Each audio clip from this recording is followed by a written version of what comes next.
여러분 안녕하세요, 블랙입니다. 오늘은 중국의 부동산 이야기로 영상을 시작해 보겠습니다. 한국 사람들의 대부분 자산이 부동산으로 이루어져 있듯 중국 사람들 역시 상당 부분의 자산이 부동산으로 이루어져 있습니다.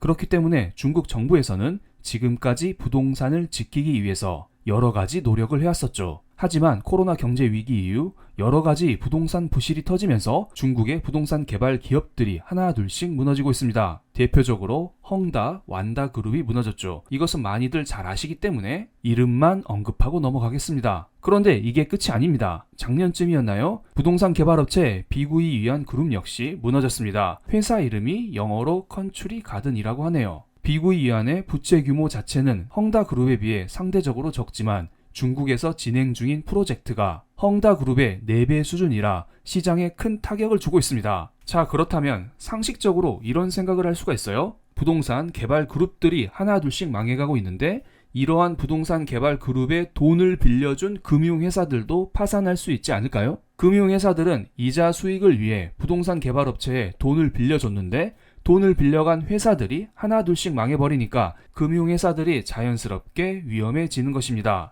비구이 위안 파산 이야기가 나왔을 때 같이 나온 소식입니다. 대표적인 부동산 신탁회사인 중룽국제신탁의 자금 상황이 매우 안 좋다고 하네요. 실은 비구이 위안의 파산 전에도 이 회사가 문제가 많았습니다. 그 전부터 만기가 된 여러 상품에 대해서 현금 지급도 하지 못한 상황이었는데 비구이 위안의 파산이 터지니까 여기에 돈을 빌려준 중룽국제신탁도 문제가 커진 것입니다. 이렇게 보시면 돼요. 비구이 위안을 비롯한 여러 부동산 개발 업체들이 하나둘씩 무너지니까 여기에 대출을 해준 중릉국제신탁도 문제가 생기는 것입니다. 그렇다면 우리 이렇게 생각을 할 수가 있어요. 중릉국제신탁에 돈을 빌려줬거나 돈을 예금한 회사와 개인들도 문제가 생기지 않을까요? 이들도 돈을 못 받지 않을까요? 그래서 우리도 돈 맡겼다, 중릉사태 일파만파 이러한 소식이 작년에 함께 떴습니다. 대표적으로 황저우웨이 광전자는 5.4%의 수익을 약속받고 91억을 투자했었는데 중릉국제신탁이 망하면서 이 돈을 못 받을 가능성이 높아졌다. 이러한 소식이 나왔었죠. 이런 회사가 한둘이 아니겠죠. 위쪽에 써있듯 진보홀딩스, 난두물업 등등 여러 회사들이 돈 떼일 위기에 처한 것입니다. 그럼 또 이러한 회사들과 엮여있는 다른 회사들도 하나둘씩 문제가 생길 수 있는 거죠. 그리고 20년 전쯤 중국에서 엄청나게 유명했었던 배우 장쯔이도 중릉국제신탁에 돈을 맡겨서 돌려받지 못했다고 합니다. 참고로 중릉국제신탁이 개인에게 돈을 투자받을 때에는 5억 원 이상의 고액만 받는다고 하네요. 그렇다면 최소 장쯔이는 5억 이상의 손실을 봤다고 봐도 됩니다. 그리고 이것은 20년 전에 제가 재밌게 봤었던 와오 장룡의 장쯔이 분의 일부를 캡처한 것인데요. 이때가 전성기였죠. 요즘은 안 좋은 소식이 많이 들리고 있네요. 다시 영상으로 돌아오겠습니다. 일반적으로 중국에는 그림자 금융이라는 게 있어요. 일반 은행처럼 예금도 받고 대출도 해주지만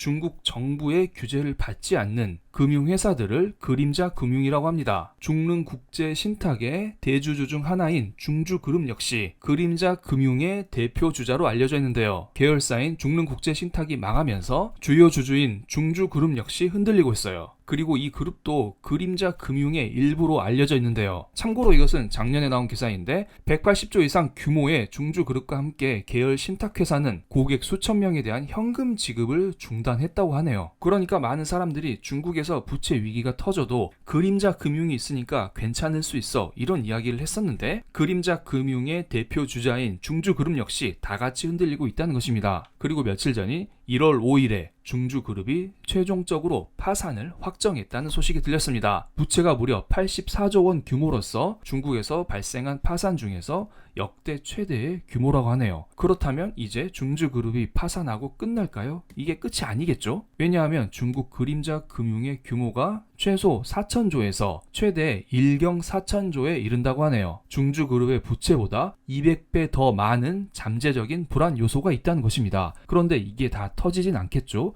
한국도 PF 대출 잔액이 많다고 하는데 이게 다 문제되진 않고 태형그룹처럼 아픈 손가락들이 하나둘씩 천천히 터지고 있잖아요. 이런 것과 비슷하다고 보시면 됩니다. 어쨌든 중국에서 이러한 식으로 부동산 개발 업체뿐만 아니라 이들에게 돈을 빌려준 금융회사들이 하나둘씩 무너지고 있습니다. 일반적으로 금융회사는 나라의 심장이라고 하잖아요. 부동산 업체 하나둘쯤 무너져도 상관이 없지만 금융회사가 무너지면은 큰 타격이 있을 수가 있습니다. 우린 이렇게 생각을 하고 있어요. 이것은 위안화 환율의 일봉 차트인데요. 중주그룹의 파산이 확정됐었던 맨 오른쪽 봉을 보시면 환율에 큰 문제가 없어요. 만약에 중주그룹의 파산으로 인해서 중국 전체가 흔들렸다? 이러한 느낌이 들었다면 위안화 약세와 함께 위안화 환율이 급등했어야 됩니다. 고점 라인인 7.3 위안을 뚫었어야 했죠. 하지만 그런 움직임이 전혀 나오고 있지 않습니다. 그리고 중국의 10년물 국채금리 차트 역시 볼게요. 만약에 중주그룹의 파산이 중국 전체를 흔들었다, 이런 움직임이 나왔었다면 투자자들은 불안해하면서 중국의 국채를 팔고 떠났겠죠. 이것은 국채금리의 급등을 불러왔을 거라 봅니다. 하지만 중국의 10년물 국채금리는 여전히 바닥에서 머물고 있습니다. 사람들은 중국 경제가 불안하지만 여전히 망하진 않을 것이다, 이런 생각을 하면서 안전자산인 중국의 국채를 매수하고 있다. 우린 이렇게 생각을 할 수가 있습니다. 그렇다면 우리는 이런 생각을 할 수가 있어요. 그림자 금융이 하나 둘쯤 망해도 중국 경제에는 큰 문제가 없는 거네? 그렇다면 우리 중국 주식을 사야 되는 거 아니야? 저도 유튜브를 운영하면서 중국 주식이 지금 많이 빠졌는데 지금쯤이면 사도 되지 않을까요? 이런 질문을 많이 받습니다. 그때마다 저는 이렇게 대답을 드리곤 해요. 많이 빠진 건 맞지만 차라리 미국 주식이나 한국 주식 이런 것들을 사는 게 낫지 바닥을 모르는 주식은 굳이 건들 필요가 없다, 이렇게 대답을 많이 드렸습니다. 그럼 중국의 상해지수와 항생지수 차트를 볼게요. 빨간색으로 동그라미 친 부분이 2020년 코로나 때 저점을 가리킨 것입니다. 상해지수는 코로나 때만큼은 아니지만 계속 떨어지고 있습니다. 미국 주식이 신고가 행진을 하고 있는 것에 비하면 대조적인 흐름이죠. 항생지수는 더해요. 항생지수는 계속 빠지더니 코로나 때보다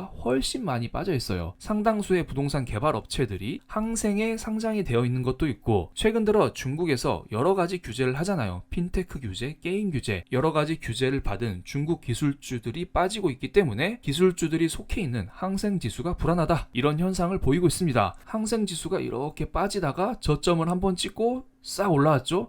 이거 다 빠진 거 아니야? 이런 생각을 했었는데 지하실 밑에 또 지하실이 있었습니다. 아니 이게 끝이 아니네. 더 내리고 있어요. 현재 중국 경제 자체가 매우 좋지 않습니다. 소비자 물가 지수는 지속적으로 마이너스를 기록하고 있죠. 사람들이 물건을 구매하고자 하는 수요가 부족하기 때문에, 즉 경제가 안 좋기 때문에 물가가 오히려 떨어지고 있는 상황입니다. 물론 중국 정부는 경기 부양책, 유동성 지원을 계속하고 있습니다. 이것은 최근 한 달 사이에 나온 소식인데요. 중국에서 추가 국채를 발행하면서 경기를 부양하고 있고 대출 규모를 확대하면서 유동성 지원도 하고 있어요. 아마 올해에는 금리 인하도 있을 것 같은데요. 중국은 모든 힘을 다해서 경기 부양에 안간힘을 쓰고 있지만 여전히 진짜 한 방은 남겨두고 있는 상황이에요. 중국은 매년 두 차례 큰 정치 회의를 하는데요. 3월 4일에는 전국인민대표대회, 3월 5일에는 전국인민정치협상회의가 열립니다. 이때 아마 본격적인 경기 부양책이 나올 가능성이 높아요. 이때를 타겟팅해서 금리를 내린다든지 국채를 발행할 수 있는 한도를 늘려준다든지 굵직굵직한 경제 이벤트가 나올 가능성이 높습니다. 일단은 이 이벤트를 한번 지켜보시고 그때 가서 중국 증시가 무릎까지 올라왔다면 투자할지 말지 결정해야 될 것 같습니다. 물론 개인적으로는 막 선호하진 않습니다. 그럼 오늘 영상 여기서 마치겠습니다. 오늘도 행복한 하루 되세요. 감사합니다.